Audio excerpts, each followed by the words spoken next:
The actual story is he told me I couldn't be back, and I said, okay. And then he started crying at future roundtables and asked me to come back, and he can't live without me. So the first thing that people want to know when they meet me is, how tall are you? The answer to that is I'm 6'6", but I'm 6'9" in heels. Oh.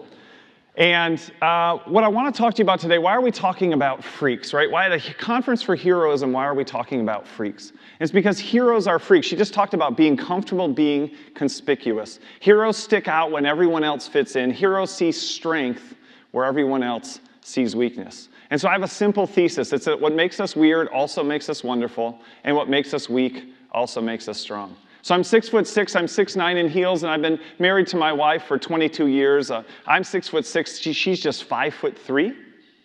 If you wonder how that works, just realize that in our relationship, deodorant is much more important than breath mints. So we live in a world that teaches us that what makes us weird makes us awful, and what makes us weak makes us wrong. They teach us that we should be normal, that we should fit in, that we should do things the way that everyone else is doing them. And if we have weaknesses, we should fix them. And I want to give you a different perspective today. Robert Quinn, in his book, Deep Change, said, deviance will always generate external pressures to conform. If you perform beyond the norms, the systems will adjust and try to make you normal. I did a presentation a couple years ago, and I wasn't just wearing pink pants and pink shoes. I also had a pink shirt, head to toe, pink. And a guy saw me before the speech, and he didn't know what was going on, and he came up to me after the speech, and he said, before the speech, I was judging you. He said, you were wearing all pink from head to toe, and as a guy, I just could not figure out what's going on with you. I decided you must be European. Right? Deviance will always generate external pressures to conform. I did a presentation in Australia at a school, and they introduced me to the woman who was organizing the presentation. And before she introduced herself back to me, the first words out of her mouth to me were, you're too tall. What a ridiculous thing to say to somebody, right? What do you say to that? Like, I'm sorry, I'm working on it, right? One of my goals for next year is to be a little smaller than I was previously. Deviance will always generate external pressures to conform. If we perform beyond the norms, the systems will adjust and try to make us normal. When I was a kid, I was always in trouble for three things. I couldn't sit still, be quiet, and do what I was told. Teachers called me obnoxious, rebellious, inappropriate, immature, told me I had no self-discipline and no self-control, and if I didn't fix those things, I was going to end up homeless and living in a van down by the river. Sooner or later, they'd send me to the principal's office. I got sent to the principal's office in 3rd grade, so I was 8 years old. I got sent to the principal's office. He sat me down in his lap, which seems questionable now looking back on it. And he told me that there's 3 kinds of bad people in this world. There's bad people, there's really bad people, and there's people who are too far gone. And at the age of 8, he told me I was a really bad kid on the verge of being too far gone if I couldn't learn to sit still, be quiet, and do what I was told. He was teaching me what his teachers, what his parents, and his employers had taught him, which is that if you can't do the simple and fundamental things that life requires, like being quiet and doing what you're told, you'll never be able to do the more complex and difficult things later on. I'm not the only one who got in trouble at school. Ken Robinson said many highly talented, brilliant, creative people think they're not because the thing they were good at school wasn't valued or was actually stigmatized.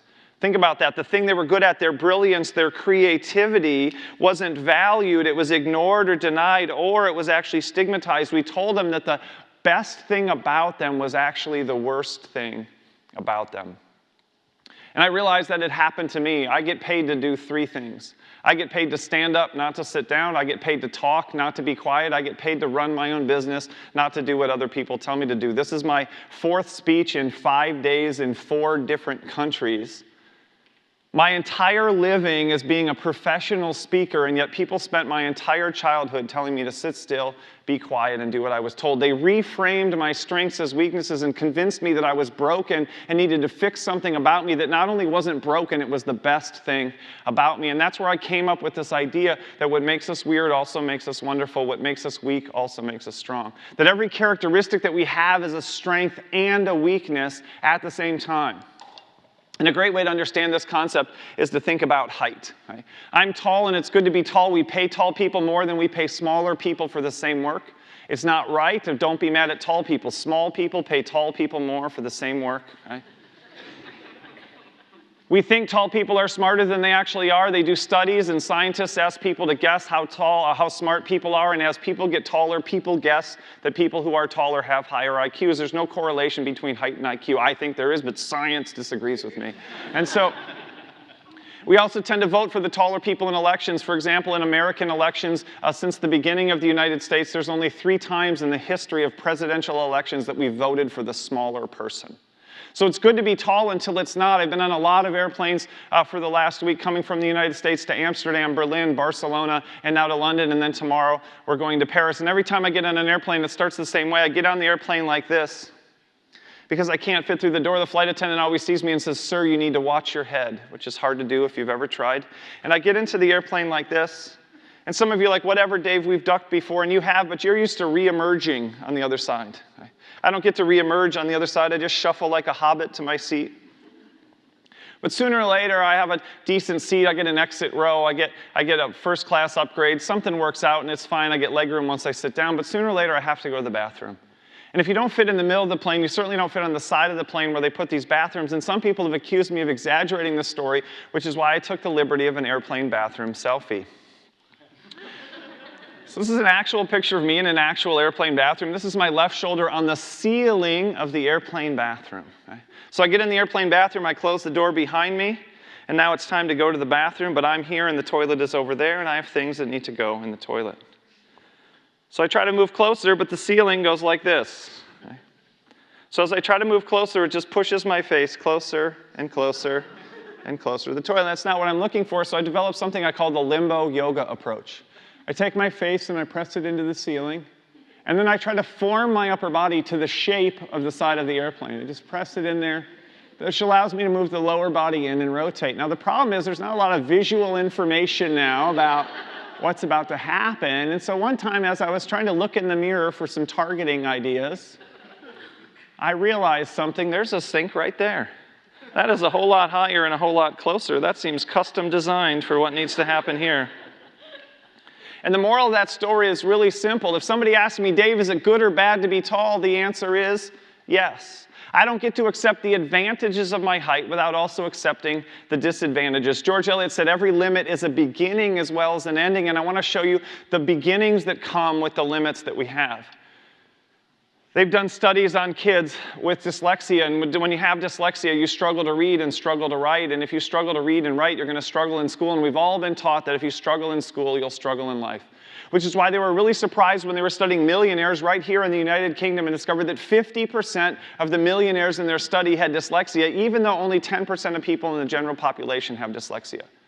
They were studying entrepreneurs in the United States and discovered that 35% of the entrepreneurs had dyslexia, even though only 10% of people in the general population have dyslexia. Ingvar Kamprad is the billionaire founder of IKEA, and he has dyslexia. Richard Branson is the billionaire founder of the Virgin series of companies, and he has dyslexia. But sometimes people misunderstand that story, and they think they succeeded because they overcame their weaknesses, but that's not the story. When they asked Richard Branson, "How has dyslexia affected your success?" he said, "Strangely, I think my dyslexia has helped. I didn't succeed in spite of my weakness. I succeeded because of my weakness." There's an even better story. Paul Orfila got kicked out of 4 high schools because he was so dyslexic and had ADHD. So he started working for his mom and dad and brothers and sisters and got fired by his mom and dad and brothers and sisters. So he started his own company. He called it Kinko's, and recently he sold it to FedEx for $2.4 billion.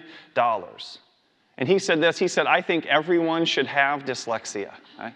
He sees the peak so clearly, he sees the strength so clearly, he sees the advantage so clearly, and he knows it's connected to the disadvantage, that he knows if he gives up his disadvantage, he loses the advantage that goes with it. What makes us weird also makes us wonderful, and what makes us weak also makes us strong. But we also need a connection. We need a fit between who we are and what we do. When I was a kid, I fell down delivering newspapers one morning, and I broke my left forearm in half to the point that it came up at a 90-degree angle to the rest of my forearm.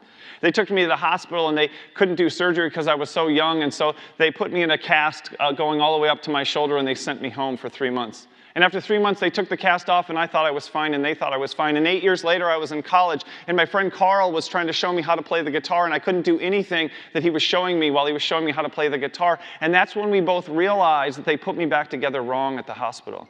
You should be able to turn your hand flat in both directions when it's fully extended. And I can turn my left arm flat to the bottom, but I can't lift it back the other way. I can't turn my hand flat in the other direction. And that's when I realized why I'd struggled at the drive-thru for so many years. I thought everybody struggled at the drive-thru. I thought we were all having the same problem together, but it turns out it was just me, because I can give them the money just fine at the drive-thru. But then when they go to give me the change, all I've got is this, right? And they're like, sir, you just need to turn your hand over. And I'm like, I can, okay. And they're like, no, but you also have to reach it out. And I'm like, what's the problem, right? My sister-in-law had a great idea. She said I should get a basket on a stick and just reach it in there. But then a few years ago, it got worse because I got hit by a truck that was going 50 miles an hour. And he hit me so hard in the left elbow that he shattered my left elbow, and they had to screw it back together. They did extensive physical therapy. But even with extensive physical therapy, I'll never be able to extend my left arm fully again. So I'm tall, that's true. But I'm tall in the sense that a Tyrannosaurus Rex is tall, right? I don't have the wingspan that you'd expect from a person of my height. And so I've done a lot of presentations in Australia. This is my second presentation in England, but I've done a lot of presentations in Australia where, just like here, they drive on the left-hand side of the road, so they drive the right-hand side of the car. And the first place that I drove when I drove a car in Australia was to the drive-thru. Because I wanted to know what it felt like to reach my right arm out the window, fully extended and perfectly flat, and accept that change and bring it safely back into the vehicle like all of you have been taking for granted for so many years. And the moral of that story is I'm not better in that situation. I haven't fixed any of my disabilities, any of my weaknesses, but I function perfectly, not because I've changed who I am, but because I've changed where I am. Not because I've changed the person, but because I've changed this place. Situations are powerful, and situations can put the spotlight on the best things about us, and situations can put a spotlight on the worst thing about it. And the beauty is that we can choose what kind of situations we put ourselves in. And when we work with students, when we work with children, when we work with people that we care about, our goal can be to help them find the right situation as well. There's a company called Specialisterne in Denmark. They hire people with autism on purpose. They're not a government agency. They're not a nonprofit. They hire people with autism to do software testing because software testing requires two things: hyperfocus and doing the same thing over and over again. Two of the symptoms of autism are hyperfocus and doing the same thing over and over again. They take a person who seems to have a disability and they turn them into a person who has a competitive advantage, not by changing the person, but by changing the place. So the last example I'll leave you with is the Leaning Tower of Pisa. In case you're not sure what's wrong with the Leaning Tower of Pisa, it's leaning. It's in the name. It was built in 1173, 844 years ago. And in the 1930s, though, Mussolini, who was the tourism director of Italy at the time, decided that the Leaning Tower of Pisa made Italians look bad, like people who couldn't build things properly. And he'd ordered his government engineers to straighten it up, and they tried and they failed, which was a really lucky thing for the city of Pisa. Because you see, millions of people have traveled millions of miles and spent millions of pounds to see a tower that leans. And the people who run the tower now say it this way: because of its inclination, the tower has become the object of very special attention. And it is important to keep the current tilt due to the vital role that this element played in promoting the tourism industry of Pisa. We all have a tilt. Our kids have a tilt. Our students have a tilt. Our spouses and our partners have a tilt. Even our businesses have a tilt. The cities we live in have a tilt. The countries and the cultures that we've chosen have a tilt. And success happens when we understand that, when we try to preserve that, when we appreciate that, when we value that, instead of thinking it would be better if we could straighten it up and straighten it out. E.E. Cummings said, "We do not believe in ourselves until someone reveals that deep inside of us something is valuable, worth listening to, worthy of our trust, sacred to our touch." I think one way that we can be heroic is, instead of being a person who tears other people down, we can be a person who sees strength where everyone else sees weakness. We can be a person who reveals to other people that deep inside of them something is valuable, worth listening to, worthy of our trust, sacred to our touch. So the next time you're tempted to hide what is different from you, to be less conspicuous like Catherine talked to us about, remember that what makes us weird also makes us wonderful, and what makes us weak also makes us strong. The next time you're tempted to criticize someone who's different, remember that what makes us weird also makes us wonderful, what makes us weak also makes us strong. Heroes are freaks. Heroes stick out while everyone else fits in. Heroes see strength where everyone else sees weakness. Thank you very much.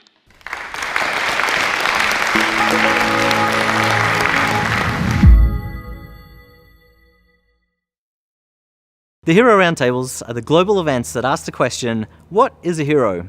You've just seen one hero talk. To find more and join the conversation, visit our website or social media.